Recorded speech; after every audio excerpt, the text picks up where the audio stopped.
Salam dəyərli izləyicilər, mən Vəfa müəllimə yenə də sizinlə 6-cı sinif Rus bölməsi şagirdləri üçün Azərbaycan dili dərsliyinin dərslərimizə davam edirik. İlk öncə demək istəyirəm ki, yadda saxlan bölməsinə diqqət yetirək. Buradakı qayda bizim növbəti tapşırıqlarımızda bizim üçün çox faydalı olacaq. Odur ki, qaydaya, yəni bir yadda saxla olaraq qeyd kimi baxmayın. Bu qaydanı çalışın ki, mənimsəyin.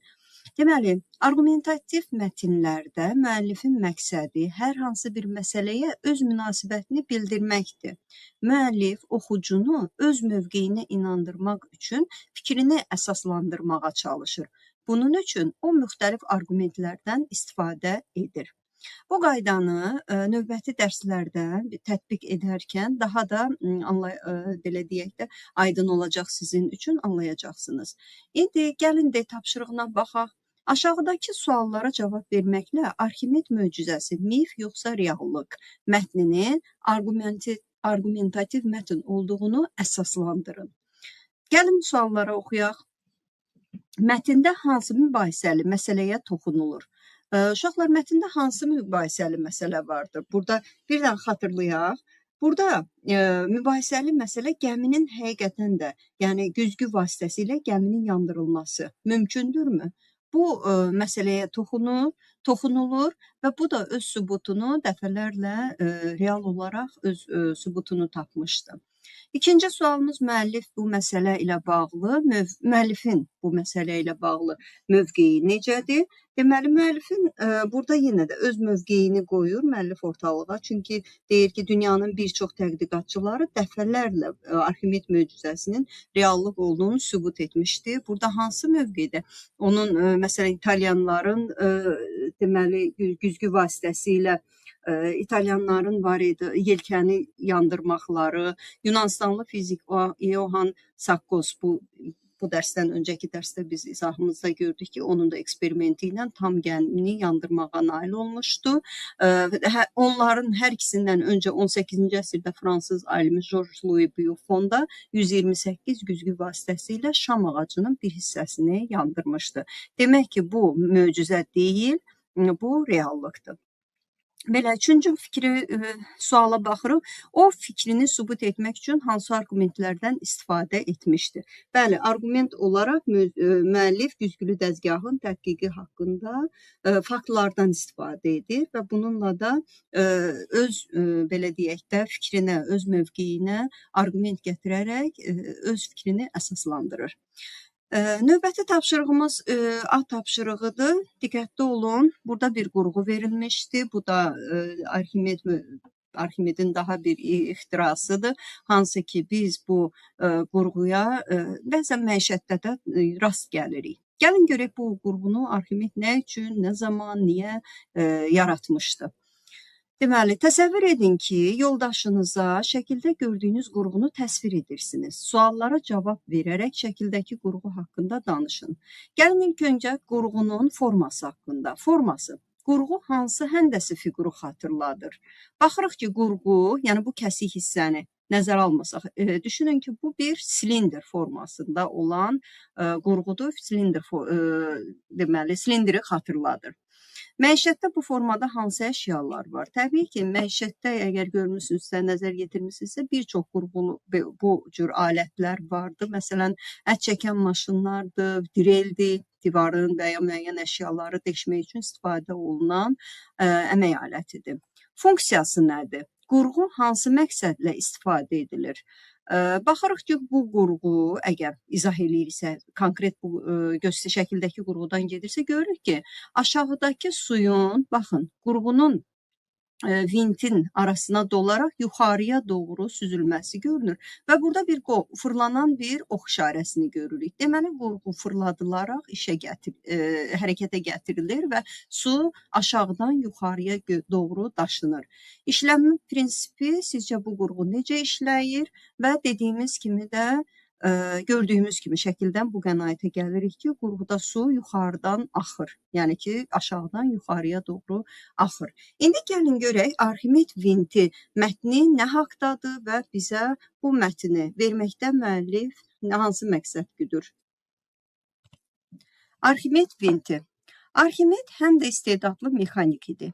O, icad etdiyi qurğularla dövrünün gündəlik problemlərinin həllinə çalışırdı. Alimin yaşadığı şəhər dağlıq ərazidə yerləşirdi. Bura su çətinliklə çatdırıldığı üçün şəhər əhalisi susuzluqdan əziyyət çəkirdi. Arximedin icad etdiyi, sonradan Arximed vinti adlandırılan qurğu ancaq su anbarlarının hündürlüyə su qaldırmağa imkan verirdi. Bu vintin işlənmə prinsipi çox sadədir. Belə ki, silindrin içinə quraşdırılmış spiral şəkilli vintin bir ucu aşağıda yerləşən su çənində, o biri ucu isə müəyyən hündürlükdə olur. Vint xüsusi dəstəklə fırlanır. Bu zaman vintlər arasında qalan su kütləsi yuxarıya doğru sıxılır.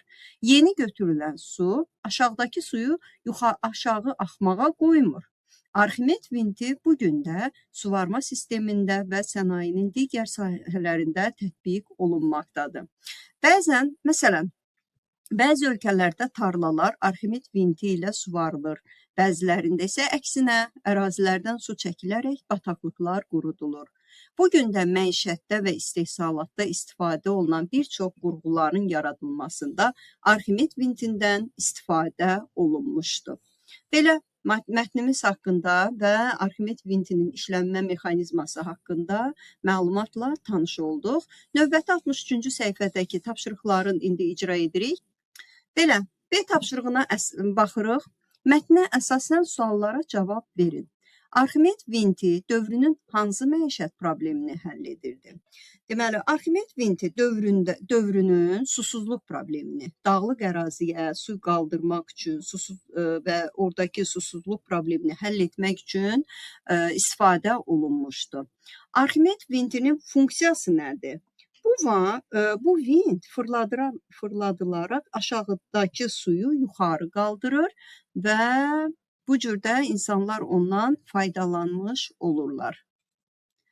Növbəti tapşırığımız düşün və cavab ver rubrikasındakı C tapşırığıdır. Verilmiş şəkillərdən istifadə edərək mətnin son cümləsini genişləndirib danışın.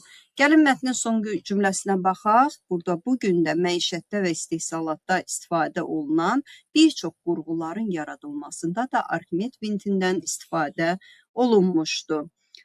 Burada deyə bilərik, bugün də məişətdə istifadə olunan ət maşını və yaxud drel alətindən də Arximed vintindən istifadə olunub. Bundan əlavə, gəmi və ya təyyarəni hərəkətə gətirən mexanizmlərin də əsas hissəsində bu vintlər, yəni Arximed vintləri təşkil edir. Bu bizim C tapşırığımız. Növbəti C tapşırığına baxırıq. Mətnin növünü və hansı məqsədlə yazıldığını müəyyən edin. Mətnin növünə baxırıq. İnformativ mətindir, ümumi məlumat vermək məqsədi ilə yazılıb. İzah edici mətindir, mexanizmi, hadisəni izah etmək üçün yazılıb. Argumentativ mətindir, hər hansı bir fikri əsaslandırmaq üçün yazılıb. Düşünün görək, burada hansı cavabdır? Yazılıbdır. Növbəti tapşırığımız D tapşırığıdır. İlk öncə deməli, mətnə istinad etməklə fikirlərinizi əsaslandırın deyilir və burada bir yadda saxla var. İnformativ mətnlərdə kim, nə, harada, nə zaman suallarına cavab axtarılır. İzah edici mətnlər isə necə, nə üçün suallarına cavab verir. Bir çox qeyri-bədii mətnlərdə həm məlumat verici, həm də izah edici hissələr olur. Bu yadda saxla bölməsini də yadınızda saxlayın, yaxşı öyrənin. Çünki növbəti tapşırıqlarımızda ümumiyyətlə qarşılaşdığınız mətnlərin bədii, qeyri-bədii, informativ, izah edici, argumentativ olduğunu fərqləndirə bilək. Məhz bu yadda saxla nümunəsinə, daha doğrusu qaydasına istinad etməklə, mətnə istinad etməklə fikrimizi əsaslandırırıq. D tapşırığında deyir ki,